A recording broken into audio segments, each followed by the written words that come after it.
I'm Jonna Annabelle. Welcome to my home. Thank you for joining us again for Cooking with Jonna. Today I'm going to teach you how to make my vegetarian chili. My daughter Mary has been a vegetarian for about 8 years now. And it's always good to be able to fix something for the whole family.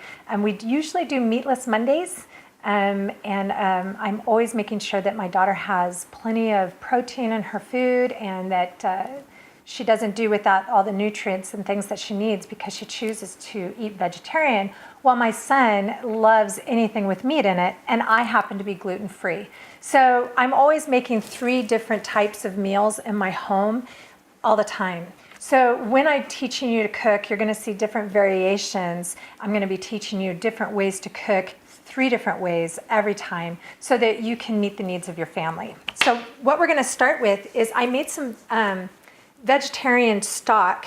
You can buy it at the grocery store in packages, but they're not quite the same. And so what I did here is I took my stock pot. It's cooled off now. But I took my stock pot and I put a little bit of all the veggies that I had laying around the house. I put some mushrooms, a carrot, a whole onion, let's see, mushrooms, carrot, there's some parsley in there, a little bit of red pepper, whatever I've been cooking around, I put it all in there, cover it with water, and bring it to a boil, turn it down to simmer, and let it simmer for about an hour.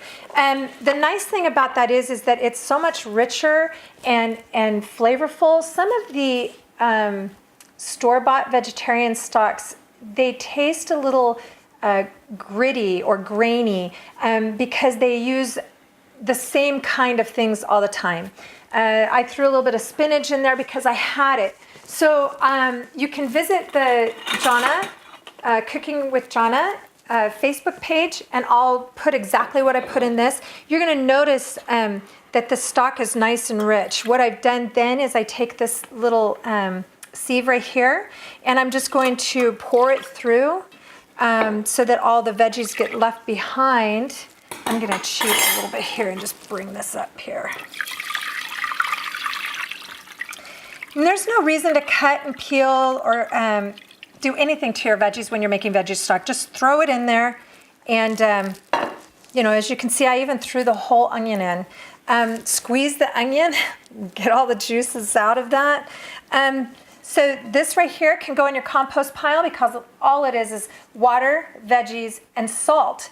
And you're not going to need to add anything else. So everything that's right here can go into your compost pile.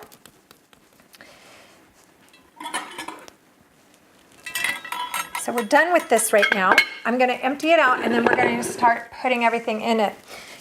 Now, if you don't need to use all your veggie stock at the time, you can pour it into ice cube trays and freeze it later. Throw the ice cubes that are frozen into a Ziploc bag and just mark it veggie stock. And whenever you need some, about 4 equals half a cup, depending on the size of cubes that you use. For my vegetarian chili, I use TVP.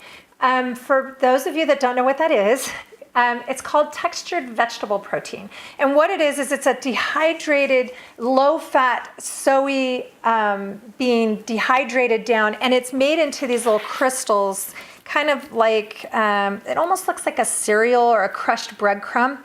And I have about 3/4 of a cup here. If you're wondering where to buy this, it's in the health food sections. A lot of times it's in the bulk food section. I know that Briar Patch here in Grass Valley carries it, and also Rayleigh's carries it in the bulk section. So then I'm just gonna pour my vegetarian stock here over the TVP to right about my 2-cup measure there. And I'm just gonna set this aside, and what's gonna happen is the dehydrated TVP is going to soak up that flavorful veggie stock.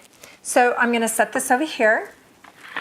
So after you empty out all your veggies that you have cooked into the veggie stock, what you're going to do is you're going to go ahead, and I have 2 onions here chopped, which if you wonder how I chop them, you can go to Who's Crying Now on YouTube and Facebook.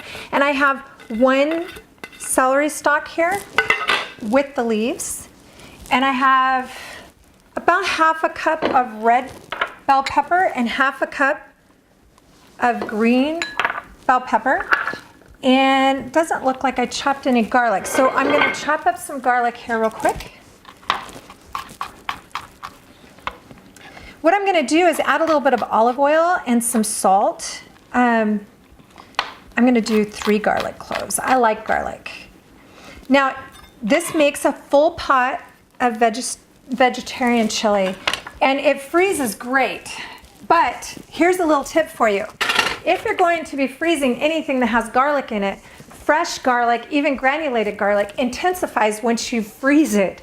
So when you defrost it, all you're going to taste is garlic. So if you plan on freezing it, cut back a little bit on the garlic, probably by half. And you'll find that your flavor tends to stay the same after you pull it out of the freezer. I'm one of those people that I would rather cook a big pot and just let it go all day, and then after a few days of my family eating on it, when they don't want to eat it anymore, I put it in canning jars, and I just go ahead and put it in the freezer, and then whenever we're pressed for time or mom's not home, you pull it out and you can heat it up.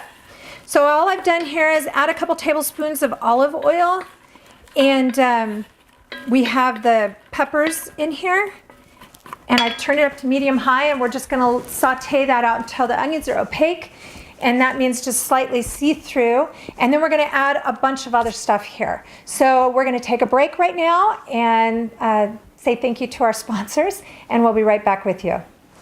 Here is a 28-ounce can of whole canned tomatoes, and what I'm going to do is I'm just going to squish them with my fingers to get the consistency that I'm looking for, and it just depends on what I'm making. You could spend a lot of money buying different kinds of canned tomatoes, from diced to everything else, but I like the consistency of the whole peeled tomatoes that are canned.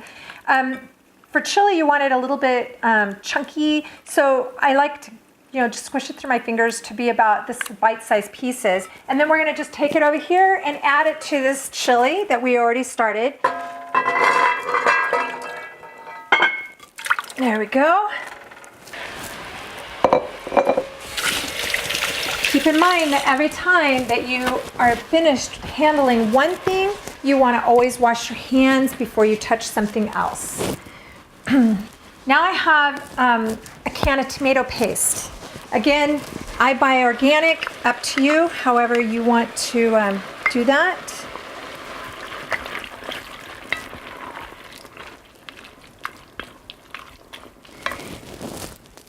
Now for added flavor, I'm going to add the vegetable broth that I made instead of water. Now you can add water, and that's fine. I like the depth that the vegetable broth brings. Next, we're going to add the textured vegetable protein that has been soaked in our vegetable stock. This is a great meat alternative because it's just so full of protein. So we're going to go ahead and add that in here. I have actually served this over corn chips, over baked potatoes, that kind of thing. And even meat lovers, they really can't tell that there's not any meat in there. So we have it on medium-high heat, and once it's going to start to bubble, we're going to go ahead and stir in that tomato paste. So right now we have no seasoning in there, and what we're going to do is we're going to go ahead and add 2 tablespoons of cumin and 5 tablespoons of chili powder. We're going to add 2 tablespoons of Bragg. What Bragg is liquid amino acids. I use Bragg instead of soy sauce. I like the flavor of it. It's much healthier for you. It's natural occurring sodium, so your body knows what to do with it, and it's just tastes great. So we're going to add 2 squirts of that, and then we're going to go ahead and stir this in. It's starting to simmer. Then we need just salt and pepper. So about a teaspoon of pepper. You can always add more later. Hard to take it out once you add it. And about a tablespoon, let's start with a tablespoon of kosher salt. Stir that in. Hi, welcome back. Chipotle peppers seem to be the new fad. Everywhere you go, everything is chipotle pepper flavored. They're really easy to work with. They're fun. They add a lot of flavor. And so a couple of the things that I'm teaching you today are going to be using them. I don't really have a specific favorite brand. I buy whatever's on sale. They're usually an adobe sauce, and the adobe sauce is wonderful and can be used in a million different ways. So wash your hands very carefully. It's much like handling any other kind of pepper. I always have a separate cutting board for my peppers for that very reason. The oils can stick to your skin, get in your eyes. They can be pretty miserable. So they look almost, to me, they look like a prune. They have been dried and then they are soaked in adobe sauce. So I'm gonna give this one a rough chop, and I'm only gonna add 1 to our vegetarian chili and about 2 teaspoons of the adobe sauce to our chili mixture here. So I just give it a rough chop and I add it to this chili mix over here. And I'm going to wash my hands because I don't want to touch my face after I handle peppers because it does burn. So about 2 teaspoons of adobe.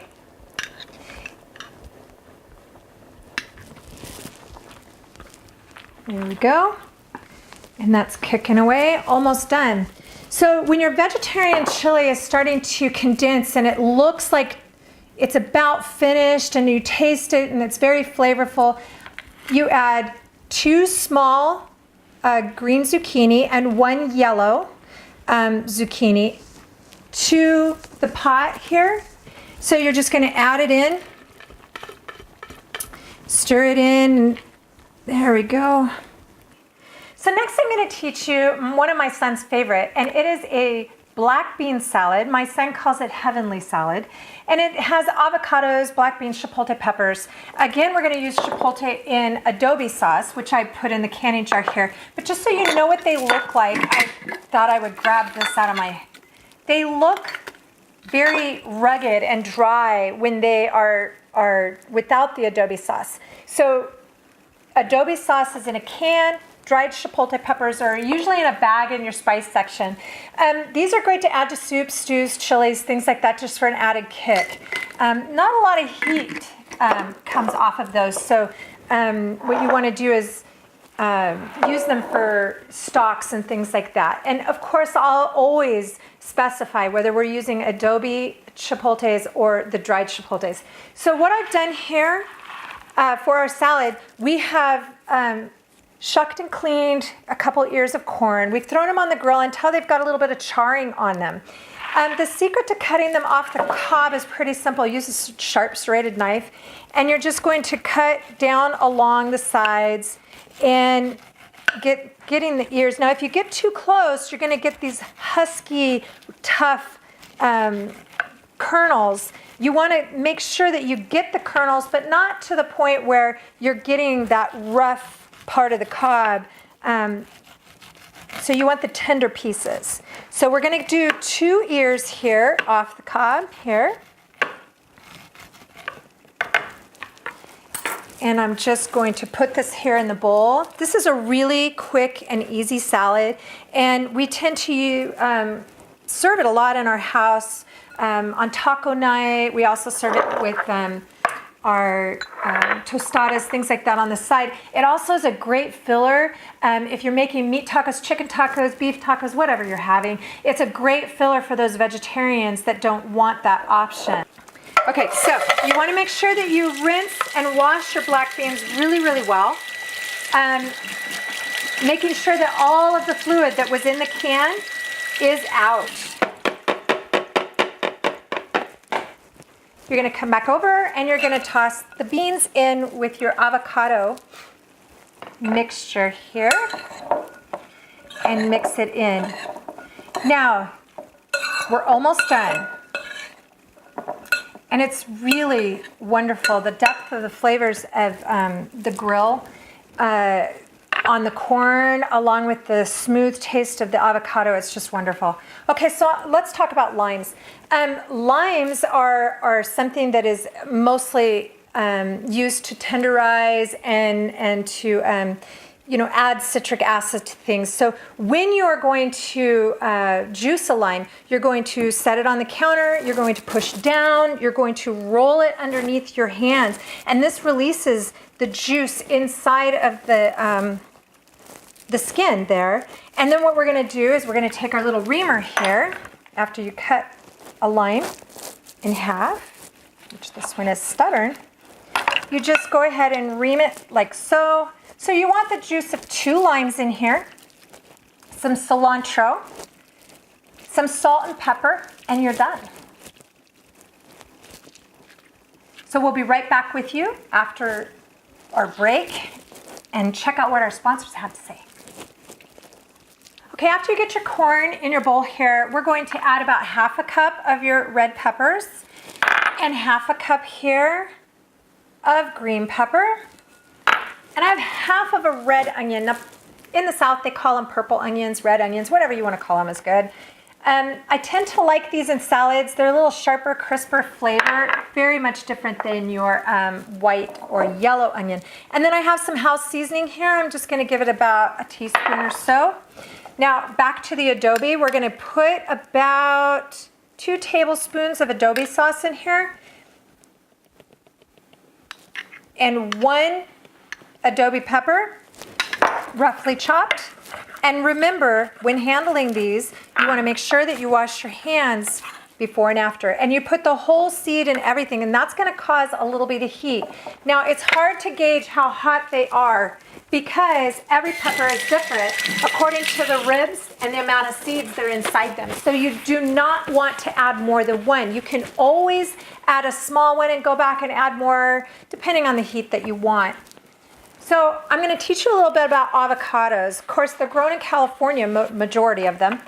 And when you're picking them out, you want to make sure that they are nice and firm, but that when you hold it with your thumb, that it gives a little bit of give to it, that it's soft to the touch but not squishy. So it is a fine thing picking them out. You will get used to it.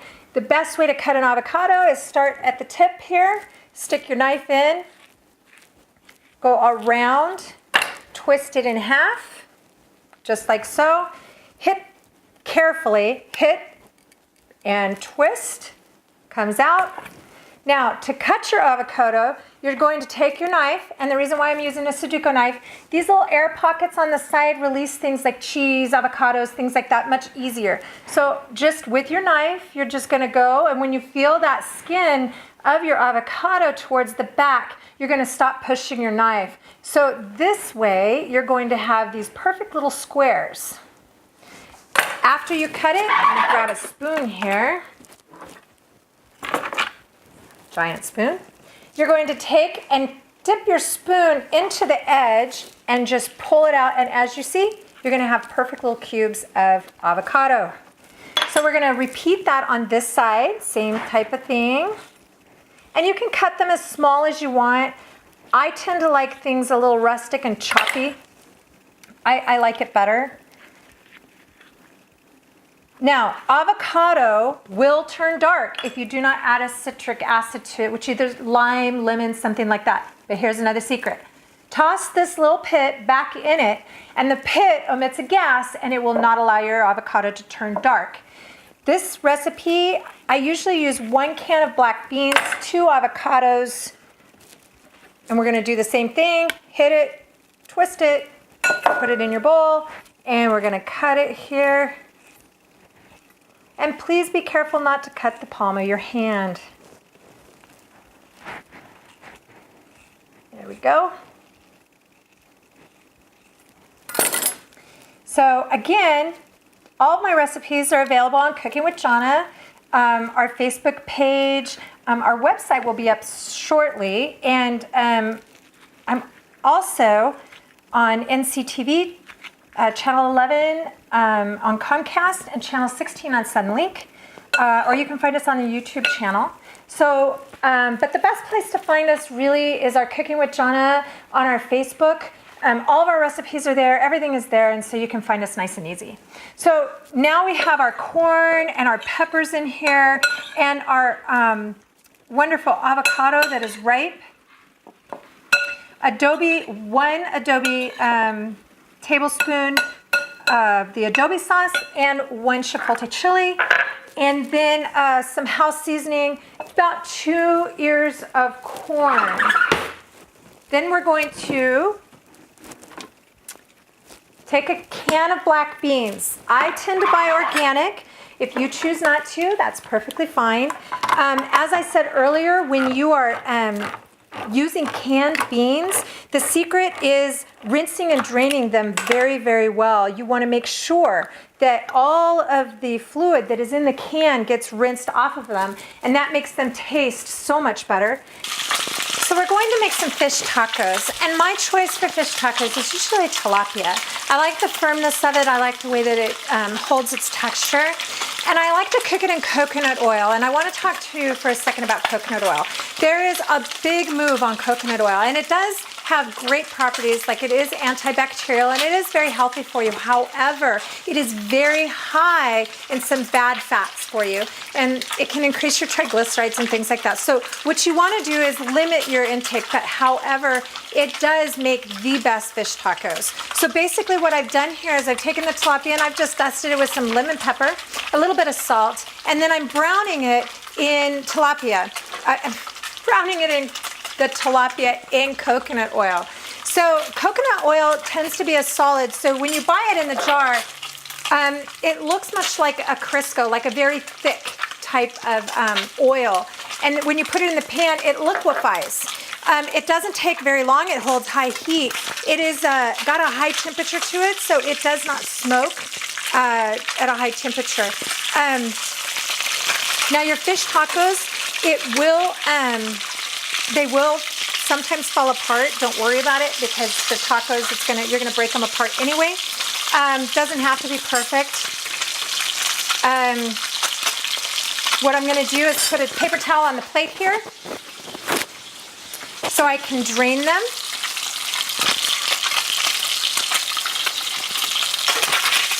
And I have a couple pieces here, and while more is browning, because my family's gonna need dinner here soon, I'm gonna put a couple tacos together for you, both vegetarian and fish. And then we're going to, while the others are cooking, and then my family's gonna sit down and have a meal. So while your fish is cooking, you can also make a really quick salsa. This is one that I used to make at my restaurant. It's really easy, and it just takes a second. I actually have a Ninja. One of my friends, Christy in Southern California, she hooked me up with one of these, and it has been a great investment. So I have 1 onion, and I'm gonna add 2 cloves garlic. I'm going to add some of this chopped cilantro that I have, and I'm gonna grab some more cilantro, and I'm gonna put that in there. I'm gonna add some house seasoning and some whole chopped tomatoes. Again, these are just a 28-ounce can of whole tomatoes, and I've just squished them with my hand again. So we're gonna put the lid on here, like so. Almost forgot. Hey John, can you push my bowl closer to me, please? Thank you. In all of these, I have the difference between a serrano chili and a jalapeno. Jalapenos are a little fatter, they're a little bit more mild. The smaller, the hotter. So keep in mind when you're picking out how you want the heat. We like ours hot, so we're gonna use a serrano. So basically I'm just gonna chop off the very end stem, and I'm just going to give it one quick chop. I'm gonna do the seeds and all because we do like the heat in ours. Put that in there. Now we're gonna fade away so you don't have to hear the blender, and we'll be right back. Hi, welcome back. When you're finished blending your salsa, what you're gonna do is you're gonna take it off the blender. And of course, we're gonna pour it in a mason jar. I let my family add as much salsa as they like. A lot of people don't like spice. Again, if you don't like it spicy, do not use the serrano chili. Use a jalapeno chili and seed it first and take the ribs out. If you're wondering how to do that, there'll be a segment on our Facebook page. We have a lot of exclusive things that we do on the Cooking with Jonna Facebook page. There's many times that little segments that you'll find, everything from how to cut a pineapple to what to do with fresh asparagus that's in season now. So this is going to top our tacos. And this episode today, we covered vegetarian chili. And I want to cover the fact that you can make that for less than $6 and it feeds 10. So that is a great thing. It's low fat, low calorie, and it is amazing. You won't miss the meat. So give that a shot. And also, we made our fish tacos and our vegetarian tacos with our heavenly salad, which is my son Mitch's favorite thing. It is an avocado black bean salad that we also use as a filling for our vegetarian tacos. We made a sour cream adobe sauce to go on top of those. Now on my tacos, you'll notice from the pictures that I use cabbage on my tacos. It has a lot more vitamin, a lot more consistency, and I prefer that over iceberg. If you prefer iceberg, use whatever your family likes. So until next week, I will see you in my home. Again, you can find us on Cooking with Jonna Facebook page. Follow us, like us, and you'll get lots of little exclusives there. And I look forward to seeing you in my home next week. Take care.